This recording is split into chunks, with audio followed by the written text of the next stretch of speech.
आज मैं जो कहानी लाई हूँ वो स्पेशली जो लोग डाइविंग करते हैं या फिर स्विमर्स हैं या मानो सब लोगों के लिए ही। इस मूवी को देख के मेरे जहन पे एक बात तो बैठ गई फिर से। जितना भी कठिनाइयाँ आए, परेशानियाँ आए, कोशिश करते रहो, शांत रह के सिचुएशन को हैंडल करना होगा। नमस्ते दोस्तों, मैं हूँ संगीता। मेरे चैनल पे आप लोगों का दिल से स्वागत है। आज मैं एक्सप्लेन करने वाली हूँ 2023 में आई हुई एक survival thriller movie the dive. ये एक अंडररेटेड सर्वाइवल थ्रिलर मूवी है जिसमें दो बहनें समुंदर के किनारे एक ऐसी जगह पे डाइविंग करने जाती हैं जहाँ की दूर दूर तक किसी का नामो निशान भी नहीं है। ऊपर से समुंदर के बीच में नहीं बल्कि समुंदर के अंदर फंस जाती है, नीचे पानी में। अब ये दो बहनें एक दूसरे का इकलौती सहारा है। वहाँ पे इन दोनों को कैसे कठिनाइयों का सामना करने पड़ा, ये दोनों बच पाए या फिर मर गई, ये सरवाइव किया।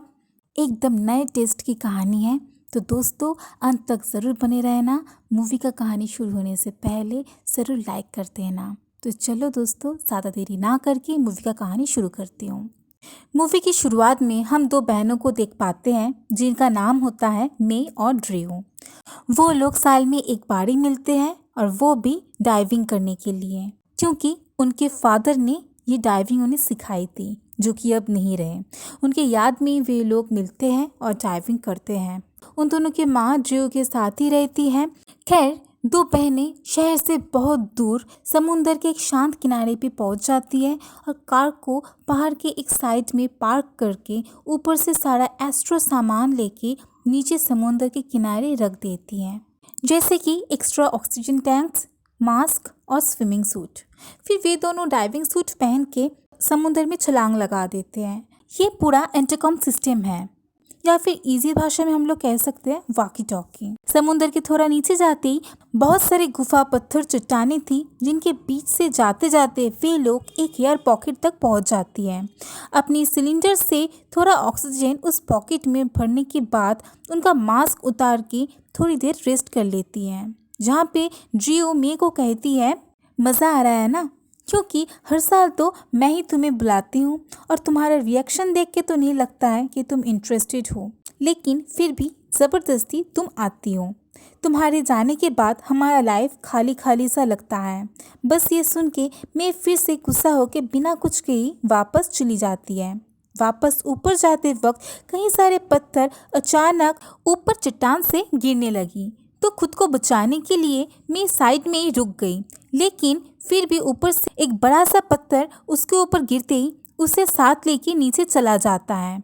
इधर ड्रू के साथ उसका कांटेक्ट भी टूट चुका था, लेकिन ड्रू को मे को तो ढूंढना ही था, तो टॉर्च लेके ड्रू नीचे ढूंढने के लिए चली जाती है।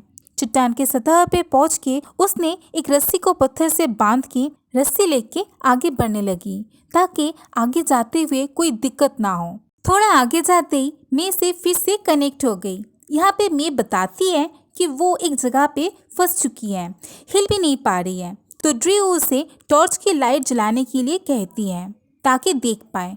मे तो लाइट जलाती है लेकिन ड्रू तक नहीं आती, जिसके कारण ड्रू को कुछ भी दिखाई नहीं देती है। उसके पास तो बहुत सारा अंधेरा था, ऊपर से नर्वस हो जाने की वजह से उसके हाथ पे रहने वाली रस्सी वाली रील भी गिर जाती है। अब तो ड्रू और भी ज़्यादा नर्वस हो जाती है, तो मैं उसे शांत रहने के लिए कहती है। शांत रहेगी तो सब ठीक से कर पाएगी, बाहर निकलना आसान होगा। फिर मैं उसे गाइड करती है और ड्रू यहाँ पे चट्टान की मदद से इधर उधर धक्का खाते खाते आगे बढ़ती रही और मे की लाइट अब उसे दिख गई। एक बड़ी से पत्थर के नीचे मे की दोनों टांगें फंसी हुई थी। दोनों ने एक साथ जोर लगा के पत्थर को उठाने का कोशिश किया, लेकिन कोई भी फायदा नहीं हुआ, पत्थर तो एकदम भी नहीं हिला। फिर ड्रू ने मे को खींचने की कोशिश किया, लेकिन यहाँ पे भी प्लान फेल हो गया।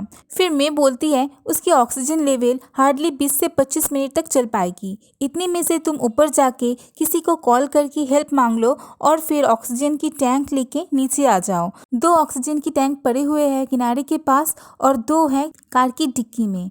कार के डिक्की में जैक भी होगा, वो लेके आना, उससे पत्थर भी उठ जाएगा। हमारे पास कई सारे ऑप्शंस हैं, लेकिन ध्यान से 20 मिनट का टाइमर सेट कर लेना, इससे पहले मेरी ऑक्सीजन लेवल ख़त्म हो जाए। और शांत रहना, जितना शांत रहोगी उतना ही ऑक्सीजन कम यूज़ होगा और फिर अगले सीन में हम लोग देख पाते हैं जियो जल्दी से वहाँ से निकल के किनारे पहुँच जाती है बिना रुके। जो लोग डीप डाइविंग करते हैं उन्हें किनारे पे जाने से पहले पानी के अंदर कुछ मिनट रुकना पड़ता है ताकि उनके बॉडी एडजस्ट कर पाए। वे सीधा किनारे पे नहीं जा सकते, गहराई से सीधा ऊपर आने से उनकी हालत खराब हो सकती है, इवन मर भी सकते हैं।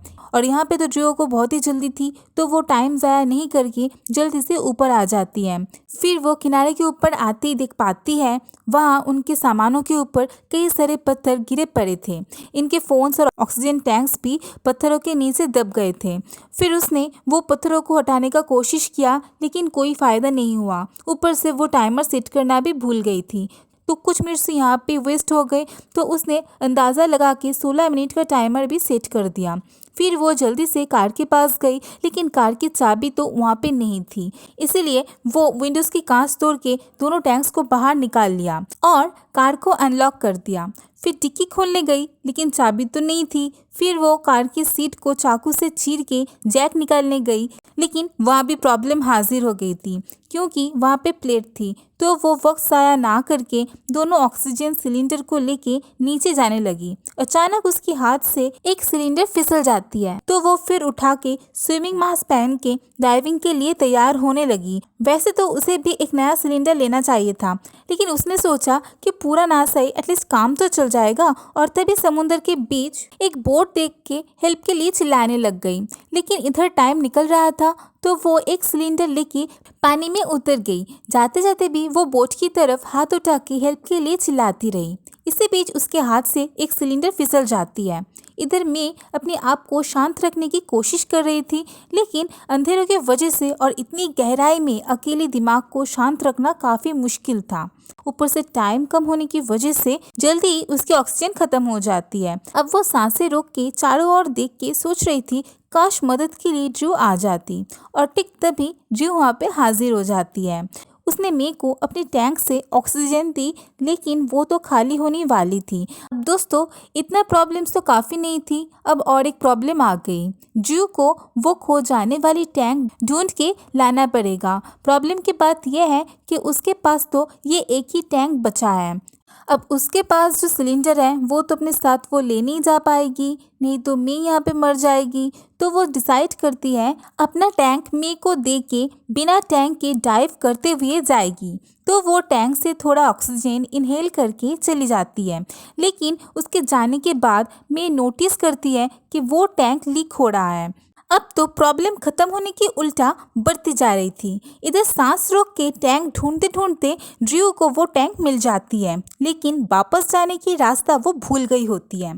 फिर जैसे तैसे करके जी जान लगा के सांस रोकते हुए टैंक लेके मे के पास वो जा पहुंचती है और फिर से नया वाला टैंक मे के साथ सेट कर देती है। फिर वहाँ ऊपर जियो के साथ क्या क्या हुआ सब कुछ वो मे को बता देती है और ये भी बताती है ऊपर मैप पे वो एक घर को देखा था जो कि करीबन इस किनारे से 1 माइल दूर होगा।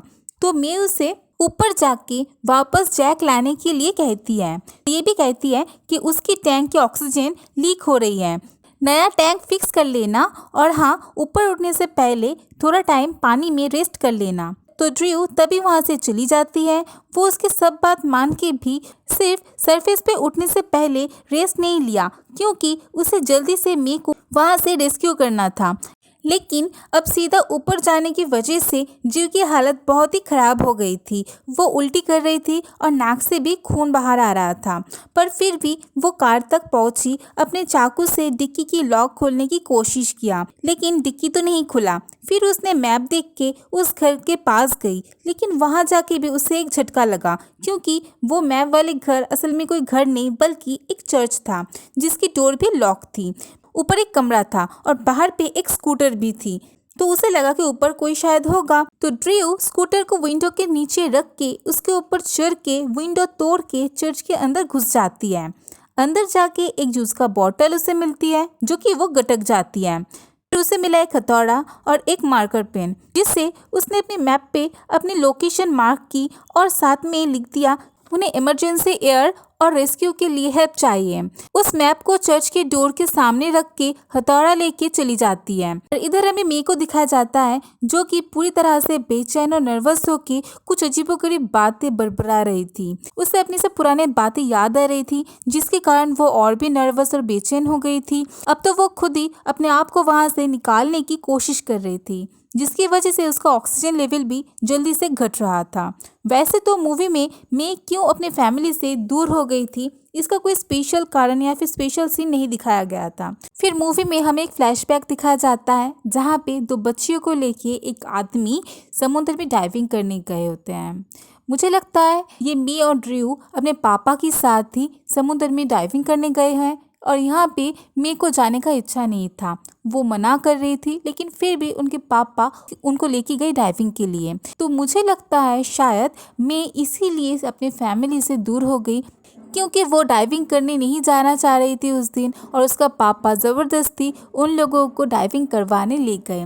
अगर ड्रू भी मना करती तो हो सकता है उनके पापा उन्हें डाइविंग के लिए नहीं ले जाते और ना ही वो हादसा होता और इसी वजह से वो अपने आप को और अपने फैमिली को अपने पापा की मौत के कारण समझती है। इवन ड्रू सबसे छोटी और लाडली थी तो इसी वजह से वो ड्रू से भी दूर हो गई होती है। वैसे तो दोस्तों ये सब कुछ मुझे लगता है, आप लोगों को क्या लगता है ज़रूर कमेंट बॉक्स पे बताना। और ये डाइविंग उन्हें उनके पापा ने सिखाए थे तो इसीलिए साल के इस दिन पे वो लोग मीट करते हैं और स्पेशली डाइविंग करते हैं। ड्रू तो इस दिन को डाइविंग के द्वारा एंजॉय करती है लेकिन मे को डाइविंग ये सब कुछ याद दिलाती है। पर दोनों में से कोई भी गलत नहीं है। और इधर ड्रू तो हथौड़ा लेके कार के पास आ गई थी, फिर हथौड़ा मार के कार की डिक्की को तोड़ने की कोशिश करती है लेकिन कोई भी फायदा नहीं होता है। फिर वो कार को ऊपर से खाई की तरफ ढकेल देती है जिससे कि कार के सब पर्स अलग हो जाते हैं। लेकिन फिर भी इसमें कोई फ़ायदा नहीं होता है क्योंकि कार की डिक्की में तो कोई जैक था ही नहीं। अंदर सिर्फ एक first aid box, first aid tape और स्प्रे था। और ये देख के वो तो बहुत ही निराश हो जाती है और हताश हो के वहाँ पे बैठ के रोने लगती है लेकिन फिर भी वो हार नहीं मानी। ड्रू तो वो फर्स्ट एड वाली टेप और पंक्चर ठीक करने वाली स्प्रे लेके टैंक को सील किया। उसके बाद सेकंड टैंक लेके वो समुद्र के नीचे चली गई मे के पास और वहाँ पहुँचती वो देखती है कि मे अजीबोगरीब बातें बरबरा रही थी। वो ड्रू को कहने लगी ये सब ऐसे ही नहीं हो रहा, इसके पीछे कोई कारण है, मेरे साथ ऐसा ही होना था। तो ड्रू उसकी कोई बातों पे ध्यान ना देके उसे उसकी हेल्प करने के लिए कहती है और इस बार वो पोल की सहारा ले रही थी लेकिन पत्थर थोड़ा सा भी नहीं हिला। इसी बीच ड्रू की टैंक खत्म होने लगी तो वो दूसरा टैंक सेट करने गई। यहाँ पे उसे और एक झटका लगा, उस टैंक से ऑक्सीजन नहीं निकल रही थी। अब सांस रोके हुए ड्रू को काफ़ी टाइम हो गया था इसीलिए वो जल्दी से पुराना टैंक को ही फिक्स कर लिया जो कि जल्दी ही खत्म होने वाली थी। पर खाली होने से पहले दोनों को और एक बार ट्राई करना था और इस पर पत्थर थोड़ा सा हिल भी गया था लेकिन और थोड़ा सा जोर देते ही पत्थर थोड़ा सा उठा तो सही लेकिन पोल तभी टूट गया और साथ में उनका हिम्मत भी।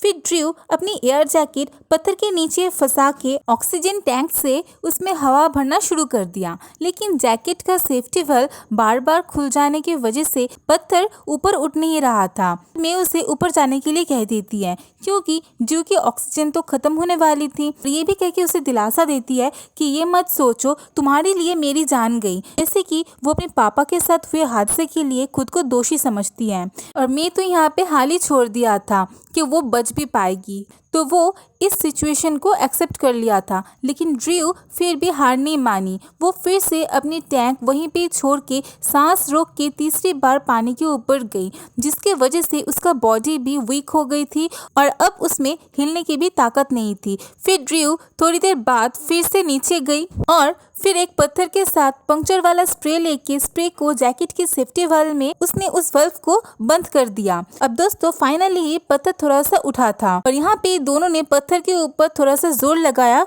तो मैं फ्री हो गई। मैं सोचा भी नहीं था कि वो ऐसे यहाँ से निकल पाएगी लेकिन ड्रू ने हिम्मत नहीं छोड़ी इसीलिए मैं को बचा पाई। अगर ड्रू ऊपर चुपचाप रोती रहती और इस सिचुएशन को मान लेती तो मैं को ऐसे ही खो देती।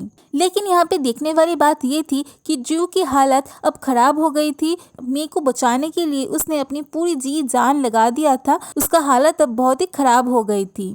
और उसमें ऊपर जाने की ताकत भी एकदम नहीं थी। तो मैं उसे अपने साथ ऊपर ले जा रही थी। अब अगर वो सीधा किनारे ले गई तो पक्का ड्रू इस बार नहीं बच पाएगी। ड्रू को थोड़ी पानी में रेस्ट की ज़रूरत थी, इसीलिए मैंने ड्रू को उसी एयर पॉकेट में ले गई जहाँ पे मूवी के शुरुआत में वो दोनों बैठी थी। लेकिन वहाँ पे ज़्यादा ऑक्सीजन नहीं थी और मे का टैंक भी खाली होने वाला था।